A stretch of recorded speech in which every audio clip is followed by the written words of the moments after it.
మణికొండలో కొనసాగుతున్న అక్రమ నిర్మాణాల కూల్చివేతలు ఉపేక్షించేది లేదని హెచ్చరించిన హైడ్రా అధికారులు.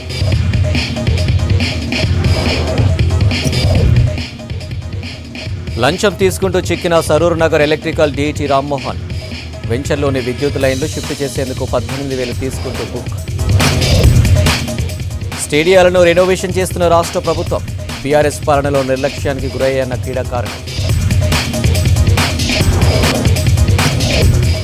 రోడ్లపై డబ్బులు చల్లుతూ రీల్స్ చేసిన యూట్యూబర్.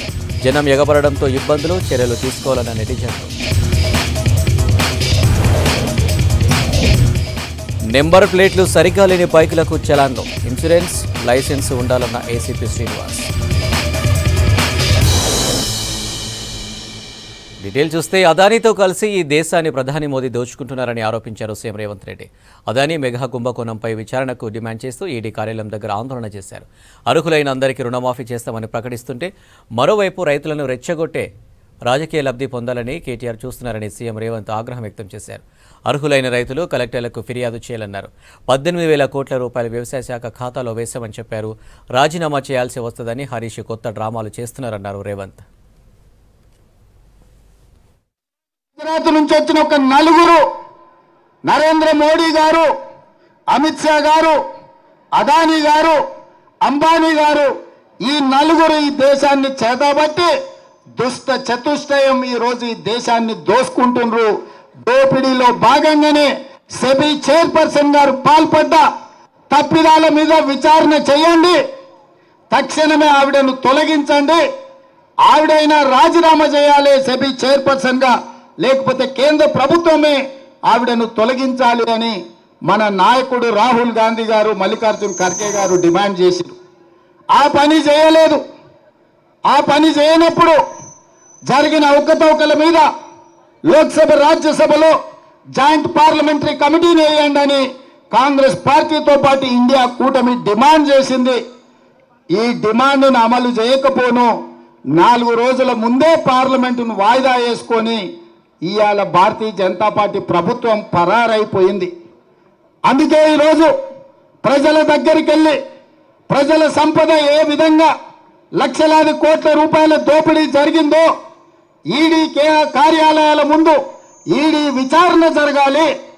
ప్రతి రాష్ట్రంలో ఈడీ అధికారులకు మీరు రిప్రజెంటేషన్ ఇచ్చి ఈ జరిగిన వేల లక్షల కోట్ల రూపాయల దోపిడీ మీద ఈడీ విచారణ జరగాలి, మీరు వెళ్ళి నిరసన తెలపండి అని చెప్పి మన పార్టీ అధ్యక్షుడు పిలిపించాడు. ఈరోజు మనమందరం ఈడ కాంగ్రెస్ పార్టీ అధ్యక్షుడు పిలుపు మేరకు ఈడీ కార్యాలయం ముందు గంటల కొద్దీ నిరసన తెలిపి ఈరోజు దేశ ప్రజలకు మనం చెప్పదలుచుకున్నాం, ఈ జాతి సంపద పేదలకు చెందాల్సింది కేవలం 2 వ్యక్తులకు దోషపెడుతున్నారు. మరో 2 వ్యక్తులన్న సంగతి ఇవాళ ప్రపంచానికి చెప్పాలి, ప్రపంచానికి తెలవాలి అని ఈరోజు మనం నిరసన కార్యక్రమంలో కూర్చున్నాం. ఇది అధ్యక్షుడు ఇచ్చిన పిలుపు కాబట్టి తెలంగాణ రాష్ట్రానికి ముఖ్యమంత్రి అయినా నేను కూడా మీలాక సామాన్యమైన కాంగ్రెస్ పార్టీ కార్యకర్తని కాబట్టి వేలాది మంది కార్యకర్తల మధ్యలో ఇక్కడ కూర్చొని ఈ నిరసన కార్యక్రమంలో పాల్గొనడానికి పార్టీ పిలిపిస్తే ముఖ్యమంత్రి అయినా ప్రధానమంత్రి అయినా ఎంత గొప్ప పదవిలో ఉన్నా పార్టీ పిలుపు మేరకు నిరసన కార్యక్రమాలలో పాల్గొనాల్సిందే. అధ్యక్షుడు ఆదేశం మేరకు ఇవాళ ముఖ్యమంత్రిని అయినా నేను ఇక్కడికి వచ్చి నిరసన కార్యక్రమంలో కూర్చున్న ఇది ప్రజా సంపద దోపిడీ. ఈ దోపిడీని అడ్డుకోవాల్సిన బాధ్యత ప్రతి కాంగ్రెస్ పార్టీ కార్యకర్త మీద ఉన్నది. తాతలు మీ మొత్తం జాతి వచ్చిన రాజీవ్ గాంధీ గారి విగ్రహాన్ని కూడా ముట్టుకోలేరు. నక్లెస్ రోడ్డు మీదకి వచ్చే లక్షలాది మంది రాజీవ్ గాంధీ గారిని చూసి వారి విగ్రహాన్ని చూసి స్ఫూర్తి పొందాలి, వారి విధానాలు తెలంగాణ రాష్ట్రానికి స్ఫూర్తినివ్వాలి, తెలంగాణ రాష్ట్రం అభివృద్ధి పదం వైపు నడపాలి అన్నది మా ఆలోచన. అటు పక్కన అంబేద్కర్ విగ్రహం, ఇటు పక్కన ఇందిరాగాంధీ గారి విగ్రహం, ఇంకొక పక్కన పివి నరసింహారావు గారి విగ్రహం. లేని విగ్రహం వల్ల రాజీవ్ గాంధీదే.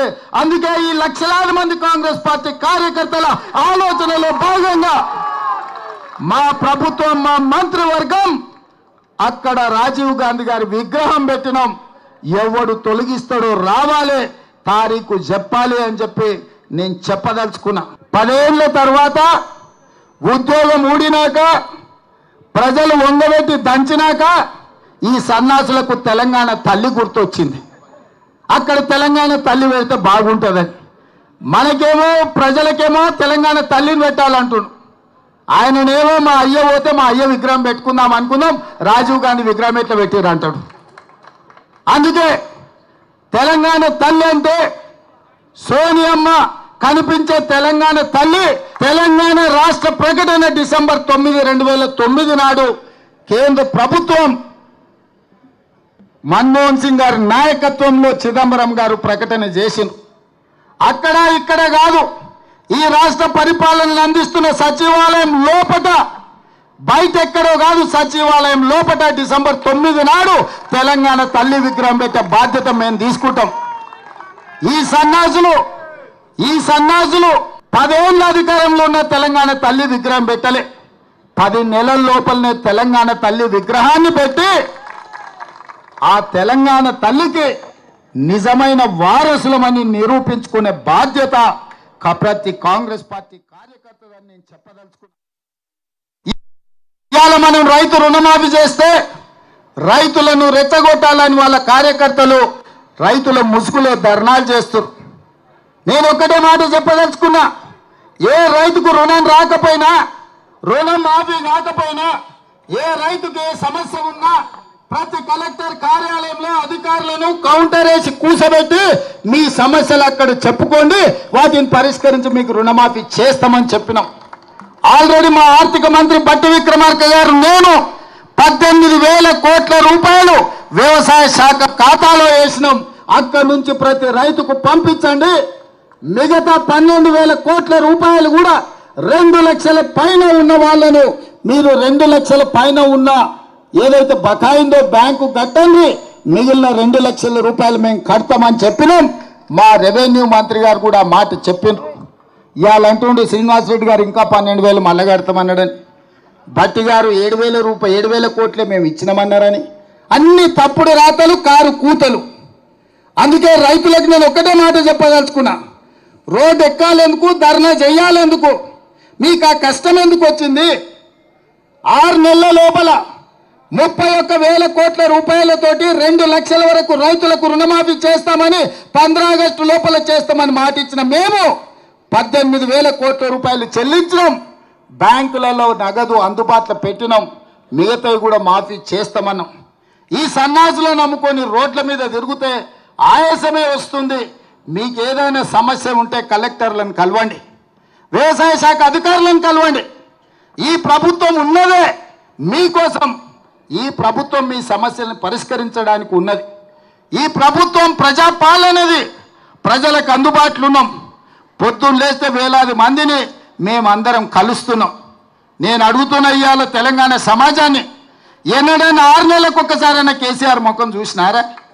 ఫామ్ హౌస్లో బోర్లో వండుకునేటోడు ఇవాళ రోజుకు 18 గంటలు నేను మా మంత్రులు గ్రామాలు తిరుగుతూనే ఉన్నాం కదా, వచ్చిన వాళ్ళనల్లా కలుస్తూనే ఉన్నాం కదా, మీ సమస్యలు వింటూనే ఉన్నాం కదా, మీ సమస్యలు పరిష్కరిస్తూనే ఉన్నాం కదా.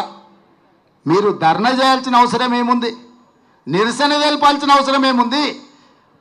ప్రభుత్వం విననప్పుడు, ప్రభుత్వం మీ మాట ఏం జరుగుతుందో కనుక్కోనప్పుడు మీరు నిరసన తెలపచ్చు, ధర్నా చేయొచ్చు, రాస్తా రోకో చేయొచ్చు.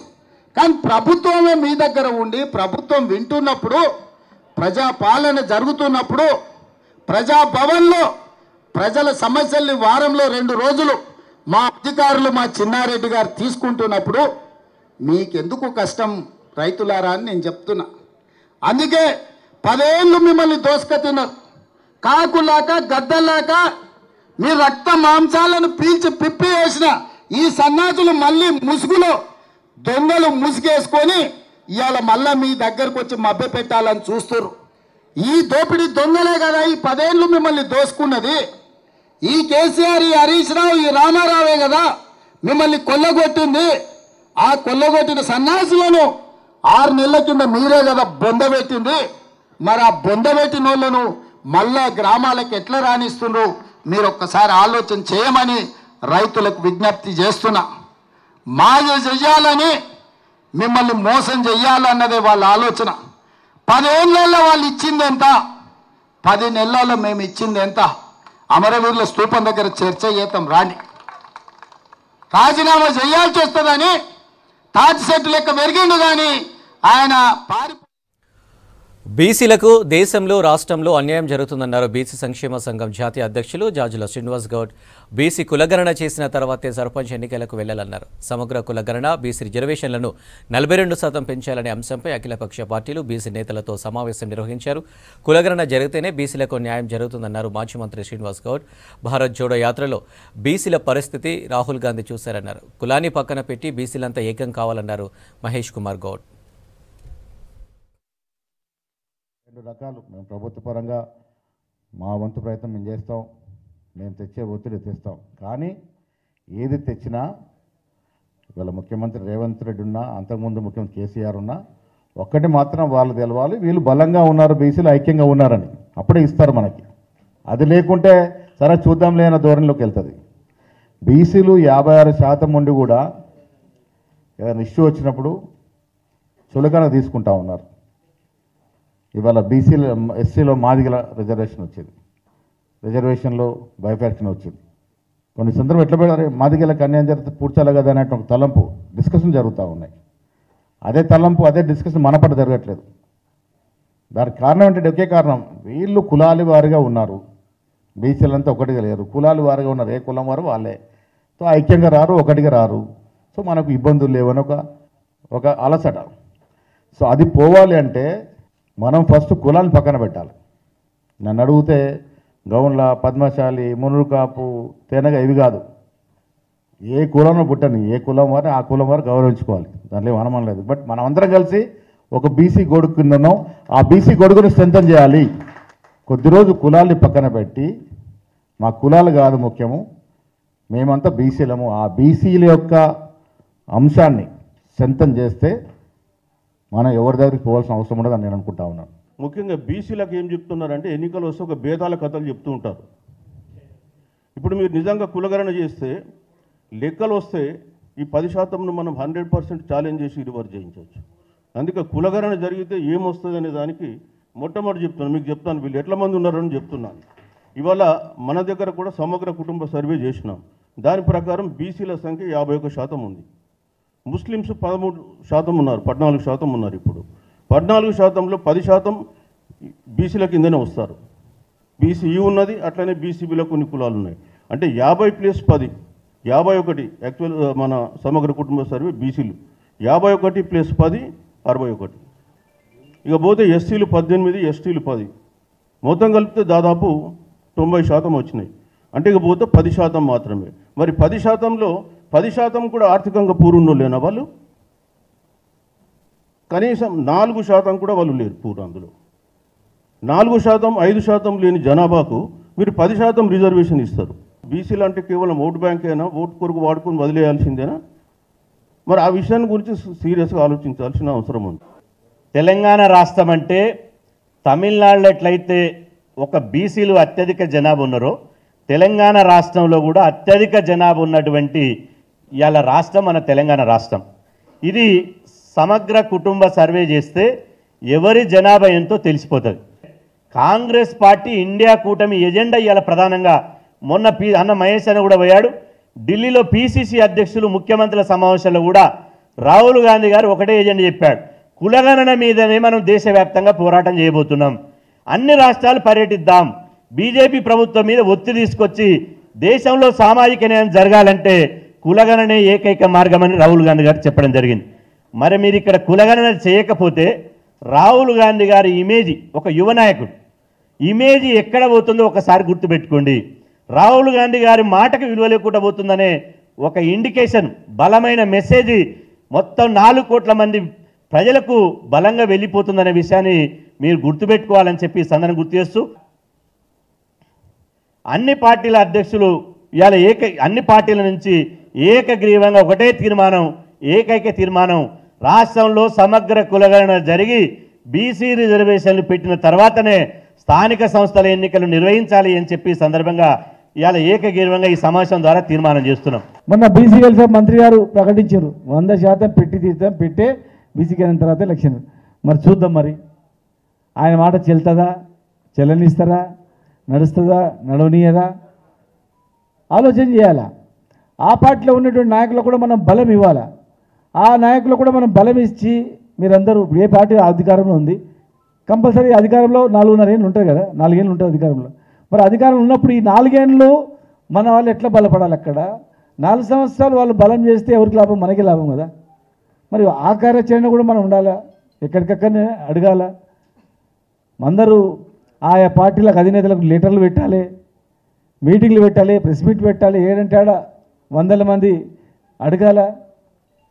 ఇలా మనం సమయం వచ్చినప్పుడు అడగకపోతే కాదు.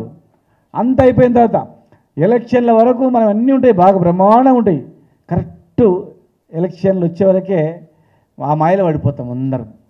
మళ్ళీ ఎలక్షన్లు అయిపోయిన తర్వాత మాలో ఆయన ఓడిపోయా, మనం తక్కువ వచ్చి ఉన్నవే గెలిపించుకోవతలేము, ఇక వీళ్ళకి ఎందుకు రానే భావన వస్తుంది.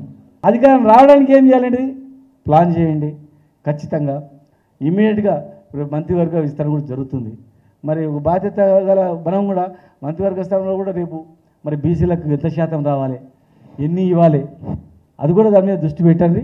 ఖచ్చితంగా కులగణను జరిగేటట్లు ఒత్తిడి తీసుకొచ్చి చేసుకుంటూ ఓ వెంచర్లో ఉన్న విద్యుత్ లైన్ను పక్కకు జరిపేందుకు కాంట్రాక్టర్ నుంచి లంచం తీసుకుంటూ ఏసీబీకి చిక్కాడు ఆటోనగర్ డివిజనల్ ఇంజనీర్ రామ్మోహన్. కీసర నాగరంకు చెందిన electrical contractor Bolarum Balanarasimha venture యజమాని తరపున విద్యుత్ లైన్ షిఫ్ట్ చేసేందుకు విద్యుత్ కార్యాలయంలో ఫైల్ సబ్మిట్ చేశాడు. ఆ ఫైల్ మూవ్ చేసేందుకు డీటీ రామ్మోహన్ లంచం డిమాండ్ చేశాడు. దీంతో ఏసీబీని ఆశ్రయించాడు బాలనరసింహ. డీటీ రామ్మోహన్ 18,000 రూపాయల లంచం తీసుకుంటుండగా రెడీ హ్యాండెడ్గా పట్టుకున్నారు ఏసీబీ అధికారులు. రామ్మోహన్పై కేసు నమోదు చేశామని తెలిపారు ఏసీబీ డీఎస్పీ ఆనంద్ కుమార్. మంచాల మండలిలో ఇక్కడ సరనగర్ సర్కిల్లోకి వస్తుంది.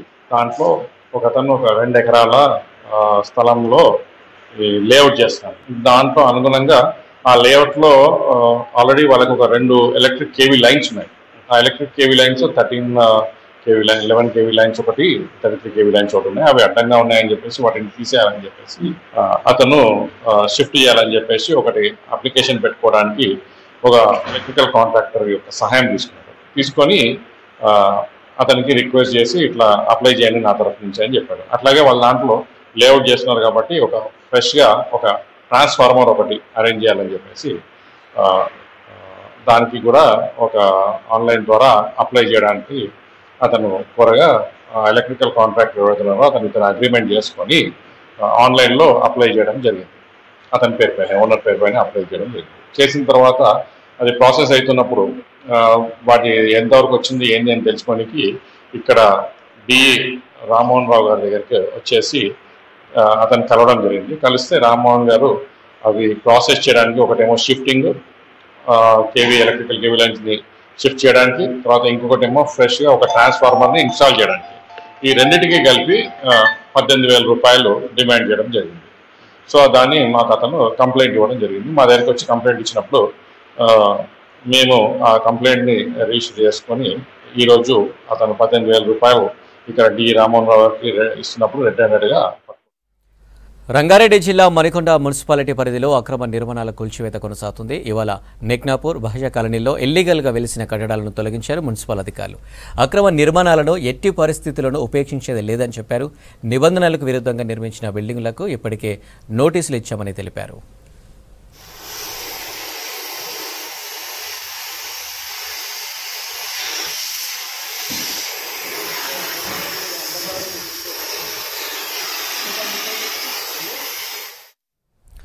హైదరాబాద్ కూకట్పల్లిలో కొందరు యువకులు రోడ్లపై డబ్బులను చల్లుతూ ప్రజలను ఇబ్బందులకు గురిచేశారు.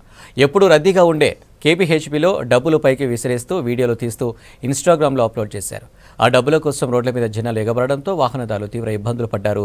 రీల్స్ కోసం ఇలాంటి వికృత చేష్టలు చేస్తున్న వారిపై చర్యలు తీసుకోవాలంటున్నారు నెటిజన్లు.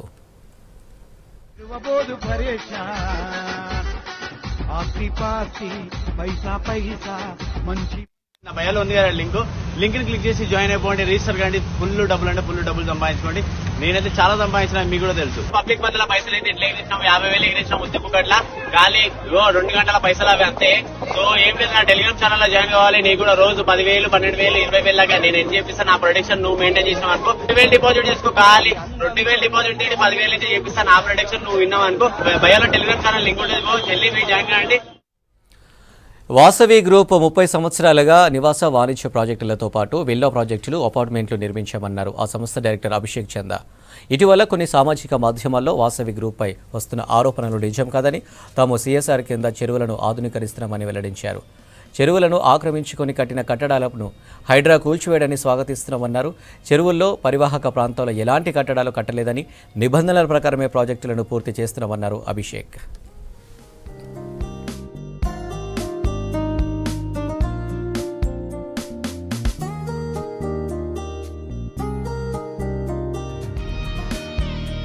భాగంగా కోమటికుంట చెరువు మరియు చిన్నమైసమ్మ చెరువు, ఈ 2 చెరువులు కూడా గత ప్రభుత్వం మాకు ఇవ్వడం జరిగింది.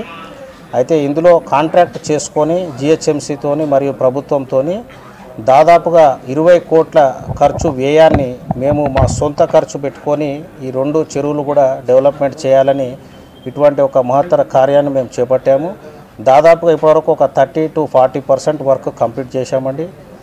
ఈ చెరువులు మేము వర్క్ చేయడానికి అన్ని అనుమతులు తీసుకొని మేము వర్క్ చేస్తున్నాము. ఇందులో వర్క్ ఎగ్జిక్యూట్ ఇవ్వవలసిన బాధ్యత పూర్తిగా ప్రభుత్వాందే. మేము ఓన్లీ ప్రజల శ్రేయస్సు కోసమే CSR కింద ఈ చెరువులను సుందరీకరణ, కట్ట సుందరీకరణ మరియు జాగింగ్ ట్రాక్స్, గార్డెన్స్, పార్క్స్ ఇటువంటివన్నీ ఏర్పాటు చేయడానికి, ఈ చెరువులను డెవలప్ చేయడానికి ఈ కన్స్ట్రక్షన్ మేము టేకప్ చేసాం వర్క్స్ ఇవి. అంతేగాని మాకు ఏదో అనుమతులు లేకుండా మేము బఫర్లో కానివ్వండి, FTలో కానివ్వండి ఇటువంటి కట్టుకునే అవసరం మా సంస్థకు లేదు. అందరూ కూడా దయచేసి అది గ్రహించి గమనించవలసిందిగా నేను మనవి చేసుకుంటున్నాను. హైడ్రా అనేది మీకు చెప్పిన విధంగా రీసెంట్గా మన చీఫ్ మినిస్టర్ రేవంత్ రెడ్డి గారు ఇనిషియేట్ చేసిన హైడ్రాను మేము మా సంస్థ తరఫున స్వాగతిస్తున్నాము. ఇది చాలా హెల్ప్ఫుల్ అండి. హైడ్రా అనేది ఒక governing body, ultimate governing body ఉంటే కనుక ఎటువంటి అక్రమ కట్టడాలు చెరువుల్లో రాకుండా ఉంటాయి. ఇప్పుడు దాదాపుగా మీరు చూస్తే కనుక హైడ్రా తరఫున ఎన్నో అక్రమ నిర్మాణాలు కూల్చివేయడం జరుగుతుంది. నేను కూడా చూస్తున్నాను న్యూస్లో. సో ఇది ఒక మంచి సైన్ అండి. తెలంగాణ రాష్ట్రము గొలుసుకట్టు చెరువులు మరియు స్వయం సమృద్ధిగా ఉండాలి వాటర్ రిసోర్సెస్లో అంటే కనుక ఎటువంటి నిర్మాణాలు అందులో చేపట్టినా కానీ అది మన రానున్న తరాలకు చాలా ప్రమాదకరము. అందుకని దాన్ని నియంత్రించడానికి హైడ్రా ఫార్మేషన్ అనేది చాలా ఉపయోగపడుతుంది. దీన్ని మేము సంతోషంగా మా సంస్థ తరఫున. రాష్ట్రంలో కార్పొరేట్ జూనియర్ కాలేజీలు విద్యను వ్యాపారంగా మార్చేస్తున్నాయి. పేరుకే కార్పొరేట్ కాలేజీలా కానీ ఎక్కడ చూసినా సమస్యలతో పేరెంట్స్, స్టూడెంట్స్ నిత్యం అనేక ఇబ్బందులు ఎదుర్కొంటున్నారు. కార్పొరేట్ కాలేజీలో తమ పిల్లలను చదివిపిస్తే పిల్లల భవిష్యత్తు బాగుంటుందనే పేరెంట్స్కు నిరాశ ఎదురవుతుంది. లక్షల్లో డబ్బులు వసూలు చేస్తున్న కార్పొరేట్ విద్యా సంస్థలు కనీసం విద్యార్థులకు సౌకర్యాలు కల్పించడం విఫలమవుతున్నాయనే ఆరోపణలు వస్తున్నాయి.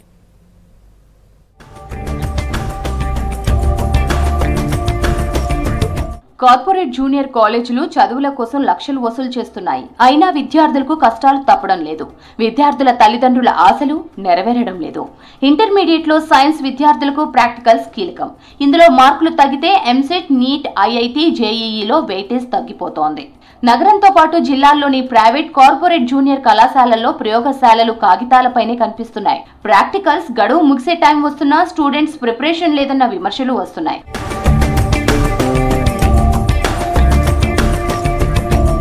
కొన్ని జూనియర్ కళాశాలల్లో వసతులు లేవు. మరికొన్ని చోట్ల వసతులు ఉన్నా అవసరమైన పరికరాలు, రసాయనాలు లేవు. ప్రాక్టికల్ పరీక్షల్లో ఆయా సెంటర్ల ఎగ్జామినర్లకు ప్రైవేట్, కార్పొరేట్ కళాశాలల యాజమాన్యాలు మేనేజ్ చేస్తూ అత్యధిక మార్కులు వేయించుకునేందుకు అడ్డదారులు తొక్కుతున్నాయి. ఒక్కో విద్యార్థి చేత 2,000 నుంచి 3,000 వరకు వసూలు చేసి ప్రాక్టికల్స్ మార్కులు వేయిస్తామని హామీ ఇస్తున్నారు లెక్చరర్లు. దీంతో మెరిట్ స్టూడెంట్స్ తీవ్రంగా నష్టపోతున్న పరిస్థితి ఇంటర్ విద్యలో ఏర్పడింది.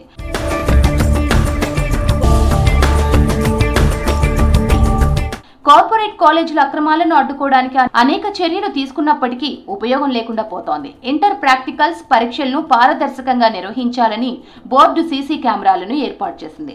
పరీక్షా కేంద్రాలను జంబ్లింగ్ విధానంలో కేటాయిస్తోంది. గతేడాది నుంచి ఎగ్జామినర్లను జంబ్లింగ్ విధానంలో నియమిస్తోంది. ఇన్ని చర్యలు తీసుకుంటున్నా అక్రమాలకు అలవాటు పడ్డవారు కొత్త మార్గాలు అన్వేషిస్తున్నారు. వారికున్న పరిచయాలు పలుకుబడితో గతేడాది అక్రమాలకు పాల్పడ్డారు. ఈ ఏడాదైనా అవకతవకలను అరికట్టి సమర్థవంతంగా నిర్వహించాలంటున్నారు విద్యార్థులు, వారి తల్లిదండ్రులు. ఈ నాన్ కార్పొరేట్ విద్యా సంస్థలో ఎవ్రీ ఇయర్ ఖచ్చితంగా ఆయా కళాశాలలో ప్రయోగశాలలు ఉంటాయి.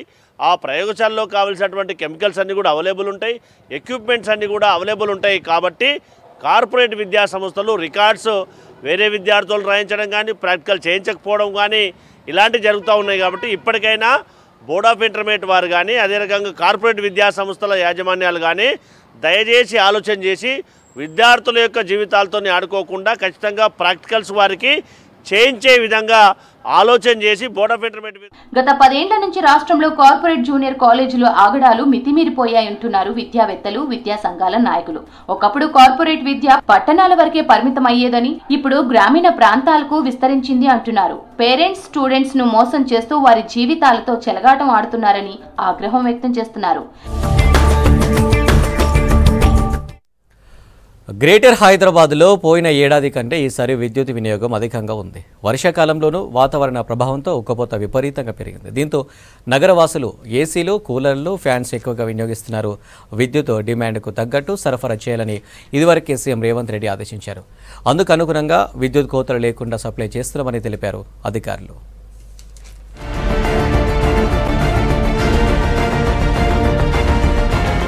సిటీలో వర్షాకాలంలోనూ సమ్మర్ సీజన్లో విద్యుత్ వినియోగం చేస్తున్నారు ప్రజలు. సాధారణంగా వర్షాకాలంలో ఏసీలు, కూలర్లు, ఫ్యాన్లు ఆఫ్లో ఉంచుతారు. కానీ సీజన్తో సంబంధం లేకుండా వాటిని నిత్యం ఉపయోగిస్తున్నారు సిటీ జనం. ప్రస్తుతం రెయిన్ సీజన్లో సాయంత్రం చిరుజల్లులు కురుస్తుండగా అర్ధరాత్రి దాటిన తర్వాత ఉక్కపోతగా ఉంటుంది. దీనికి తోడు దోమలు కంటి మీద కునుకు లేకుండా చేస్తున్నాయి. ఉపశమనం కోసం ఏసీలు, కూలర్లు, ఫ్యాన్లు అధికంగా వాడుతున్నారు. దీంతో వర్షాకాలంలోనూ విద్యుత్ డిమాండ్ ఎక్కువగా అయింది.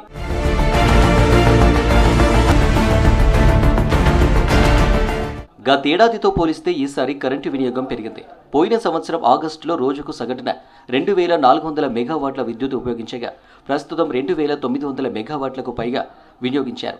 రాత్రిపూట విద్యుత్ డిమాండ్ పెరగడంతో ఫీడర్లపై ఒత్తిడి పెరిగి తరచూ అంతరాయాలకు కారణమవుతుంది. అసలు ఇది వర్షాకాలమా లేదా వేసవి కాలం అనే పరిస్థితిలో ఇలా ప్రజలు ఉన్నారు. మరి ఎప్పుడైనా కూడా వేసవి కాలంలో ఎలా ఉంటుందంటే అగ్రికల్చరల్ లోడ్ తగ్గిపోయి డొమెస్టిక్ లోడు అంటే గృహ వినియోగం కానీ పరిశ్రమల వినియోగం పెరుగుతూ ఉంటుంది. మరి ఈ రోజున్న పరిస్థితులను చూస్తే ఈ గృహాలకు సంబంధించినటువంటి విద్యుత్ వినియోగము చాలా ఎక్కువగా పెరిగింది. మనము ఉదాహరణకు మనకు జిహెచ్ఎంసీ ఏరియా కనుక చూసుకున్నట్లయితే గతంలో ఇదే సీజన్ లోపల 2500 మెగావాట్లు మాత్రమే కన్జంప్షన్ ఉండేది పర్ డే. మరి ఇప్పుడు మాత్రం అది 3000 మెగావాట్లకు చేరుకున్నది. విద్యుత్ వినియోగం అనేది గణనీయంగా పెరిగింది. అంటే మొత్తం మ్యాక్సిమం లోడు 16000 మెగావాట్ల వరకు కూడా ఈరోజు ప్రభుత్వము సప్లై చేస్తూ ఉన్నది. అన్ని వినియోగదారులకు 24 గంటల సప్లైని ఇస్తూ ఉన్నారు. మరి ఇవాళ గృహ వినియోగం అనేది అసలు తగ్గకపోవడం అనేది ఇది ఆర్థిక భారంగానే చూడాలి. అయినప్పటికీ ఇవాళ రాష్ట్ర ప్రభుత్వము దీని మీద నిర్దిష్టమైన ప్రణాళికతోటి ఎక్కడ అవాంతరాలు జరగకుండా విద్యుత్ కోతలు లేకుండా ఇవాళ ప్రభుత్వం కానీ విద్యుత్ యంత్రాంగం అంతా కూడా పనిచేస్తూ ఉంది. అసలే వర్షాల సీజన్ కావడంతో దోమల బెడద కూడా పెరిగింది. ఇంట్లో ఫ్యాన్లు తిరగకపోతే నిద్రపోయే పరిస్థితి లేదు. వర్షాకాలంలో విద్యుత్ వినియోగం తగ్గి నెలవారీ బిల్లులు తక్కువగా వస్తాయని అంతా భావించినప్పటికీ క్షేత్రస్థాయిలో ఎందుకు భిన్నమైన వాతావరణం కనిపిస్తుంది.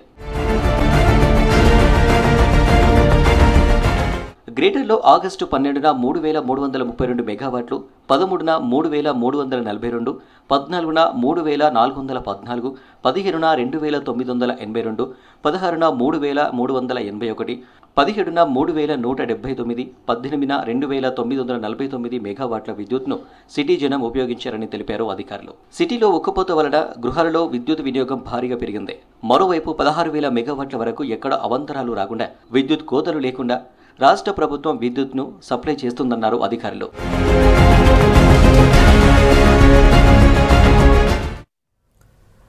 రంగురంగుల వినాయకుల విగ్రహాలు, కళ్ళు చెదిరే అందాలు, చూడడానికి కలర్ఫుల్గా కనిపిస్తున్న నీటి కాలుష్యానికి కారకాలవుతున్నాయి. ప్లాస్టర్ ఆఫ్ ప్యారిస్ గణేష్ విగ్రహాల వల్ల పర్యావరణం దెబ్బతింటుందని అంటున్నారు పర్యావరణవేత్తలు. ఇప్పటికే కాంక్రీట్ జంగల్గా మారిన నగరాన్ని పీఓపీ విగ్రహాలతో మరింత కాలుష్యంగా మారుస్తున్నారు.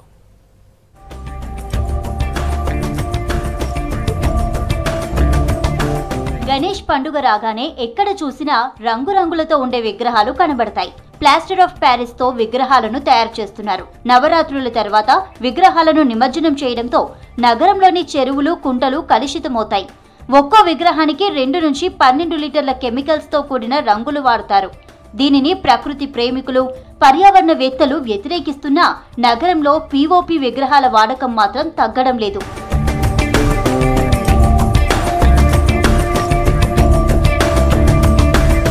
పర్యావరణానికి విఘాతం కలగకుండా మట్టి విగ్రహాలను ఏర్పాటు చేసుకోవాలని ప్రధాన కార్యదర్శి శాంతికుమారి సూచించారు. పర్యావరణ పరిరక్షణ కోసం మట్టి విగ్రహాలను వినియోగించాలనే పోస్టర్లను సిఎస్, కాలుష్య నియంత్రణ మండలి చైర్మన్లు ఆవిష్కరించారు.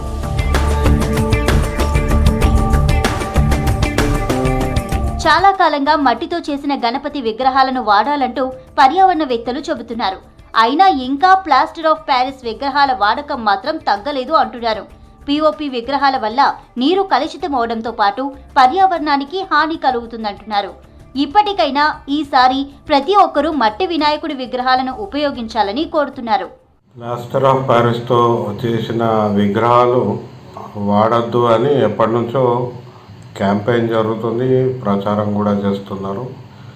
ఈ విగ్రహాలు మనము చెరువుల్లో నిమజ్జనం చేసినప్పుడు వాటి వలన చెరువులు కలుషితమైపోయి చెరువుల్లో ఉండే చేపలు, ఇతర జీవాల మీద దీని ప్రభావం ఉంటుంది. కాబట్టి ప్లాస్టర్ ఆఫ్ ప్యారిస్ విగ్రహాలను వాడకుండా ఉంటేనే మంచిది.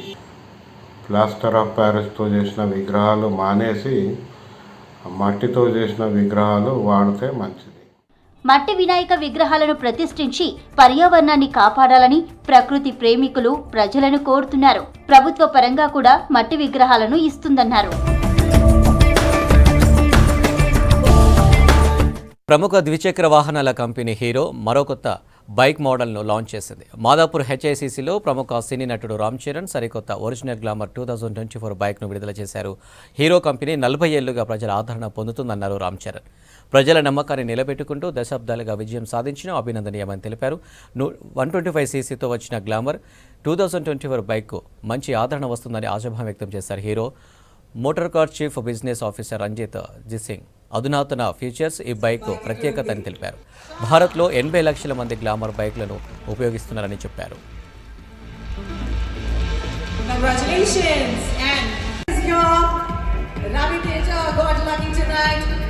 With LED headlamp, it's got upgraded new features. It's got the typical checkered stripes, and it's got very new features like hazard lamps, something that our customers will love. And we are really privileged to have had this launch with none other than mega power star Ram Charan. So for all our customers and for all the fans, safe riding and enjoy the new Glamour 2024. This is the really powerful 125cc new Glamour 2024 with the traditional checkered stripes but new LED headlamps as well as hazard lights, which is really a first in its segment. And it's a beautiful, beautiful bike that we have, which is coming in, being launched now in a metallic black and a silver grey combination color. So I'm sure the fans will love it. Glamour will be very, very visible. There are 80 lakh customers for Glamour already. This is the 19th year of Glamour in the market. One of the most loved, one of the most popular, and amongst the top 10 motorcycle brands in the country. We will be. Greater Hyderabad జోన్లో metro deluxe monthly bus పాస్లను అందుబాటులోకి తీసుకొచ్చింది TGSRTC. ఈ bus పాస్తో metro deluxe, metro express, ఈ metro express, non AC, city ordinary బస్సుల్లో ప్రయాణం చేయొచ్చని తెలిపారు అధికారులు. సిటీ సబర్బన్ పరిధిలో ఈ బస్ పాస్తో ప్రయాణం చేయవచ్చని చెప్పారు.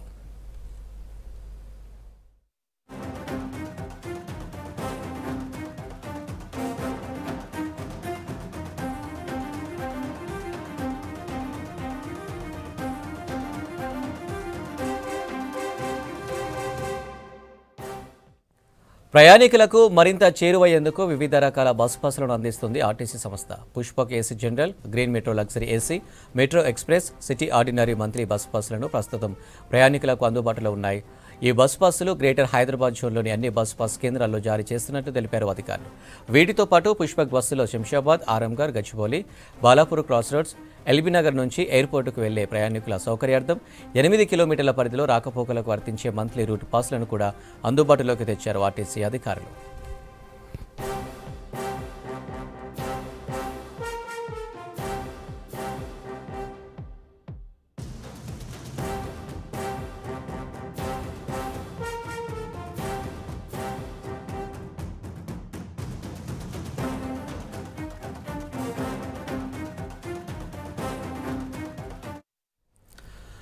మాలలను మనువాదులు అనడం మందకృష్ణ అహంకారానికి నిదర్శనమని మండిపడ్డారు ఎస్సీ వర్గీకరణ వ్యతిరేక పోరాట సమితి సభ్యులు.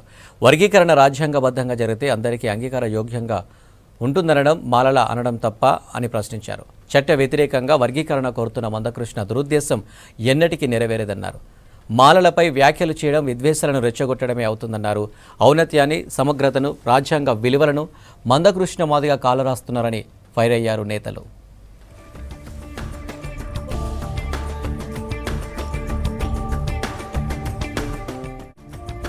అని మాటలు మాట్లాడడం మనం తీవ్రంగా వ్యతిరేకిస్తున్నాం. ఈ మాటలు అనొచ్చునా? ఏది మూసుకోవచ్చు మీరు దుఃఖనాలు అంటే మీరు మూసుకోవాలనో మేము మూసుకోవాలనో బాబాసాహెబ్ అంబేద్కర్ గారు చెప్తారు. మేము ఒక్క నిర్ణయం కాదు. అందు గురించనే మేము మటుకు తీవ్రంగా ఖండిస్తున్నాం మా సోదరుడిని. ఎందుకంటే నా ఇసం కక్కుతున్నాడు మాలల విన. ఏది మీరు మనువాదులు, మీరు మనువాదులు అంటే అంబేద్కర్ వారసులం, మేము అంబేద్కర్ సిద్ధాంతాల పోటీ నడుస్తున్నాము. అందు గురించే దయచేసి ఈ అన్న మాటలకు చాలా తీవ్రంగా ఖండిస్తున్నాము. అందులోనూ నిన్న జరిగిన బంధు పిలుపు మొత్తం అన్ని రాష్ట్రాలు, జిల్లాలు, మండలాలు మొత్తం జయప్రదం చేసినందుకు వాళ్ళకు. మేడ్చల్ జిల్లా జీడిమెట పోలీస్ స్టేషన్ పరిధిలో దారుణం చోటు చేసుకుంది. తాగొచ్చి వృద్ధురాలైన తల్లిని హత్య చేశాడు కొడుకు. మృతదేహాన్ని పోస్టుమార్టం నిమిత్తం గాంధీ ఆసుపత్రికి తరలించారు పోలీసులు.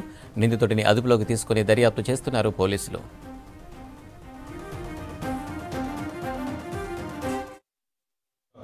మర్డర్ కేసు నమోదు కావడం జరిగింది.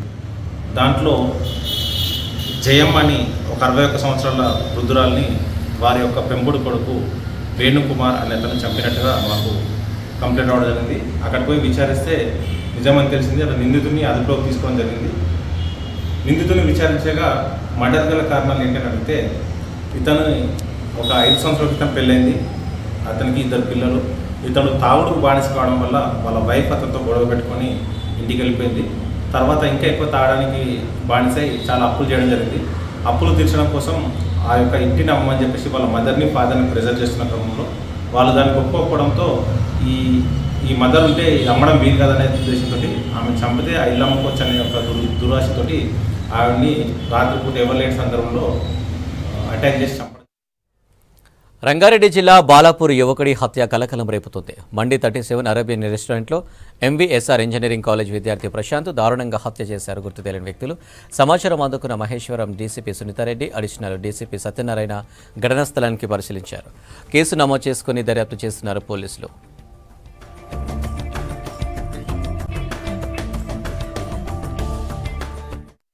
ప్రశాంత్ అని ఎంవీఎస్ఆర్ కాలేజ్లో బీటెక్ సెకండ్ ఇయర్ చదువుతున్నాడు. ఎగ్జామ్ రాసిన తర్వాత మిగతా 3 ఫ్రెండ్స్తో కలిసి పాన్ షాప్ దగ్గరికి వచ్చేసి సిగరెట్ పర్చేస్ చేయడానికి వచ్చాడు. అక్కడ ఒక చిన్న వర్బల్ ఆల్టర్కేషన్ జరిగింది.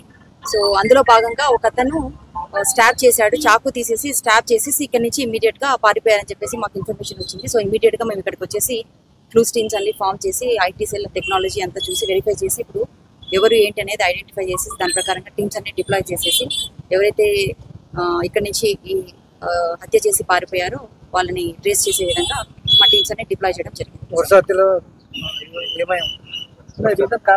Motive not yet establish because చనిపోయాడు తను. ఇంకా మనకి ఎవరైతే చేశారో వాళ్ళు ఇంకా పట్టుబడలేదు కాబట్టి స్టూడెంట్స్ అయి ఉండకపోవచ్చు. అందులో ఒకతనైతే స్టూడెంట్, చనిపోయిన అతను మాత్రం స్టూడెంట్ గా కనిపిస్తుంది మనకి లుక్ వైజ్. అతనైతే స్టూడెంట్, దట్స్ కన్ఫర్మ్డ్. బట్ ఎవరైతే మిగతా వాళ్ళు వచ్చారో వాళ్ళు స్టూడెంట్స్ అయితే కాదన్నట్టుగా తెలుస్తుంది. హైదరాబాద్లో బల్దీ అధికారులు అలర్ట్ అయ్యారు. సర్కిల్ అధికారులు క్షేత్రస్థాయిలో పర్యటించాలని ఆదేశించారు జీహెచ్ఎంసీ కమిషనర్ అమ్రపాలి. ప్రతి ఫిర్యాదును పరిశీలించి చర్యలు తీసుకోవాలన్నారు. మాన్సూన్ ఎమర్జెన్సీ టీంలను రెడీ చేశారు.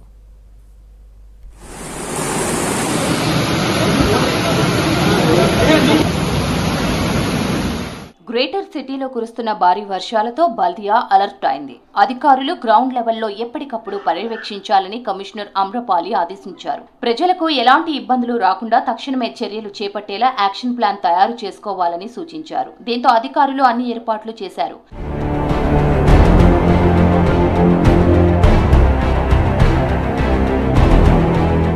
వరదలతో లోతట్టు ప్రాంతాల్లో ఇబ్బందులు రాకుండా చర్యలు తీసుకునేందుకు మాన్సూన్ ఎమర్జెన్సీ టీంలను ఏర్పాటు చేసింది. గ్రేటర్ వ్యాప్తంగా 534 టీంలను సిద్ధంగా ఉంచింది బల్దియా. ఇందులో 157 మొబైల్, 242 స్టాటిక్, సిఆర్ఎంపీ రోడ్లపై 29, డిఆర్ఎఫ్ 30, పోలీస్ 13, విద్యుత్ 41, వాటర్ వర్క్స్ 22 టీంల చొప్పున ఏర్పాటు చేశారు. గత 4 ఏళ్లలో చూస్తే ఈసారి టీమ్స్ ని ఎక్కువగా పెంచారు. వాటర్ స్టాగ్నేషన్ పాయింట్ల దగ్గర వరద నీటి తొలగింపుకు కూడా చర్యలు చేపట్టింది. సిటీపై ముఖ్యమంత్రి రేవంత్ రెడ్డి ప్రత్యేక దృష్టి పెట్టడంతో అధికారులు కూడా అదే తరహాలో పనిచేసేందుకు రెడీ అయ్యారు.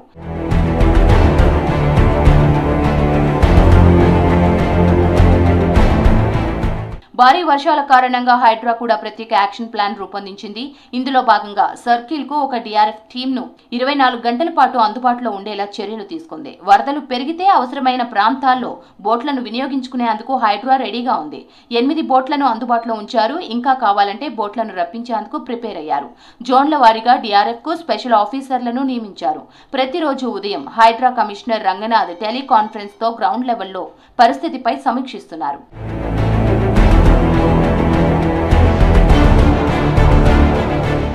భారీ వర్షాలు పడితే ఉద్యోగులు ఒకేసారి బయటకు రాకుండా ఉండాలని ఇప్పటికే బల్దియా సూచించింది. ఇందుకు పోలీస్ అధికారులతో కలిసి ఓ నిర్ణయం తీసుకోనుంది. చిన్నపాటి వర్షం పడితే ఐటీ కారిడార్లో కిలోమీటర్లు ట్రాఫిక్ జామ్ అవుతోంది. దీంతో వాన పడ్డప్పుడు ఐటీ ఉద్యోగులను ఒకేసారి లాకౌట్ చేయకుండా తగు జాగ్రత్తలు తీసుకోవాలని ఇతర కంపెనీలు, ఆఫీసులు కూడా పాటించేలా చర్యలకు సిద్ధమైంది. ప్రజలు కూడా అవసరమైతేనే బయటకు రావాలని అధికారులు సూచించారు.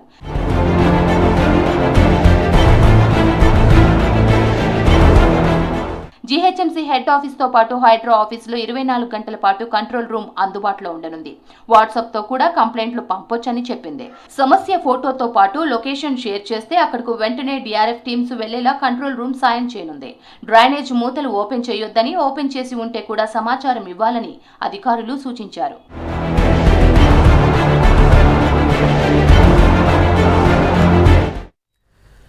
పన్నెండవ ఎడిషన్ హైదరాబాద్ మారథాన్కు రంగం సిద్ధమైంది. ఈ నెల 24న 25వ తేదీలో ఈ మెగా రన్ను నిర్వహిస్తున్నట్లు ప్రకటించారు నిర్వాహకులు.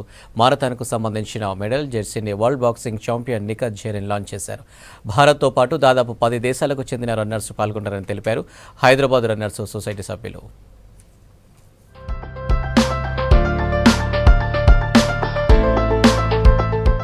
హైదరాబాద్ మారథాన్ మరో ఎడిషన్ స్టార్ట్ అవబోతోంది. ఫిట్నెస్ అండ్ హెల్త్ పై అవగాహన కల్పించేందుకు నిర్వహిస్తున్న రన్ ఈ నెల 24, 25వ తేదీల్లో జరగనుంది. మారథాన్ కు సంబంధించిన మెడల్ జెర్సీని world champion boxer Nikhat Zareen launch చేశారు. ఫస్ట్ టైం 25,500 మంది పార్టిసిపేట్ చేయబోతున్నట్లుగా ఆర్గనైజర్స్ తెలిపారు. ఇందులో భారత్కు చెందిన 40 మంది ఎలైట్ రన్నర్స్ తో పాటు 10 దేశాలకు చెందిన 10 మంది రన్నర్స్ పాల్గొంటుండడం విశేషం. విజేతలకు ఆయా కేటగిరీల్లో మొత్తం 48 లక్షల ప్రైజ్ మనీని కేటాయించామంది Hyderabad runners society.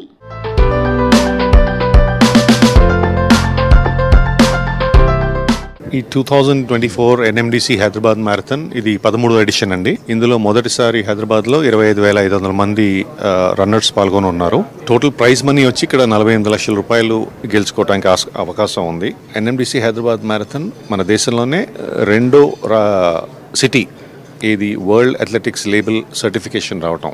So first వచ్చి ముంబైకి వచ్చింది, నెక్స్ట్ వచ్చి మన హైదరాబాద్కి వచ్చింది. దీనివల్ల విదేశాల నుంచి చాలామంది రన్నర్స్ మన దగ్గరికి వచ్చి పార్టిసిపేట్ చేస్తారు ఫ్యూచర్లో. 23వ తారీఖున స్పోర్ట్స్ ఎక్స్పో అని హైటెక్ సిటీలో స్టార్ట్ అవుతుంది. 24వ తారీఖు పొద్దున హైటెక్ సిటీలో 5 కిలోమీటర్ రన్ మొదలవుతుంది. 25వ తేదీన పీపుల్స్ ప్లాజా నుంచి half marathon and full marathon మొదలవుతాయి, గచ్చిబౌలి స్టేడియంలో ఎండ్ అవుతాయి. Being an athlete, of course, I know how it is important to maintain your fitness, be fit, and have a healthy lifestyle. And it makes me happy to see in this 13th edition of Hyderabad Marathon, more than 25,000 people are participating in this. So, of course, it makes me happy. And being a face of Hyderabad, NMDC Hyderabad Marathon, I just want to wish everyone all the very best. Enjoy the run, and also being part of NMDC Hyderabad Marathon, I want to wish all the very best to the team, staff, everyone. I hope this marathon will be a huge success. Hyderabad marathon సందర్భంగా August 23వ తేదీ నుంచి 3 రోజుల పాటు కొండాపూర్లోని హైటెక్స్లో స్పెషల్గా sports ఎక్స్పోని నిర్వహిస్తోంది runners society. ఇక beginners, చిన్నారుల కోసం హైటెక్స్లో 24వ తేదీన 5K ఫన్ రన్ ని నిర్వహిస్తోంది. 25వ తేదీన హైటెక్స్ నుంచి గచ్చిబౌలి స్టేడియం వరకు 10K రన్, నెక్లెస్ రోడ్ నుంచి Khairatabad, Panjagutta, KBR park, cable bridge, IKEA, financial district మీదుగా గచ్చిబౌలి స్టేడియం వరకు 21 కిలోమీటర్ల హాఫ్ మారథాన్, 42 కిలోమీటర్ల ఫుల్ మారథాన్ ని కండక్ట్ చేస్తోంది. This event has grown and evolved over the years, and today we stand on the threshold of a new chapter. As the founder of Hyderabad Runners and currently the race director, it takes me back to May 2007 when we were just 5 members when we did our first run in KBR Park. What we thought was just a recreational activity became an active movement to help people lead active lifestyles and make running the preferred form of fitness activity in the Twin Cities. Currently we have more than 22,000 active members across 46 locations across the city. We at Hyderabad Runners strongly believe that a strong India is one which has an active population and can make our country highly productive. Sedentary lifestyles have been the main cause of lifestyle disease, and through our advocacy and training, we will continue to inspire public to lead active and healthy lifestyles. Sports authority of Telangana, GHMC, HMDA, police శాఖ సహకారంతో నిర్వహిస్తున్న ఈ run కోసం 3,000 మంది వాలంటీర్లు సహాయం చేస్తారని organisers తెలిపారు. ఈ రన్ను ప్రతి ఏటా విజయవంతంగా నిర్వహిస్తున్నందునే ముంబై తర్వాత రెండో అతిపెద్ద marathon హైదరాబాద్గా అవతరించిందన్నారు. Our NMDC Hyderabad Marathon is now ready to run its 3rd edition. For a decade, the Hyderabad Marathon has been making an impact on the city's health and has been a matter of pride for NMDC to be a part of this journey since 2022. We have experienced the sentiment and the spirit of this sporting spectacle in the city. Beyond campaigning for health and fitness, the Hyderabad Marathon cultivates resilience and brings with it a sense of belonging. Marathon edition కు వేదిక కాబోతోంది హైదరాబాద్. ఆరోగ్యానికి running ఎంతగానో ఉపయోగపడుతుందన్నారు. మరోవైపు ఈ marathon తో fitness పై ప్రజలకు అవగాహన కల్పిస్తామన్నారు నిర్వాహకులు.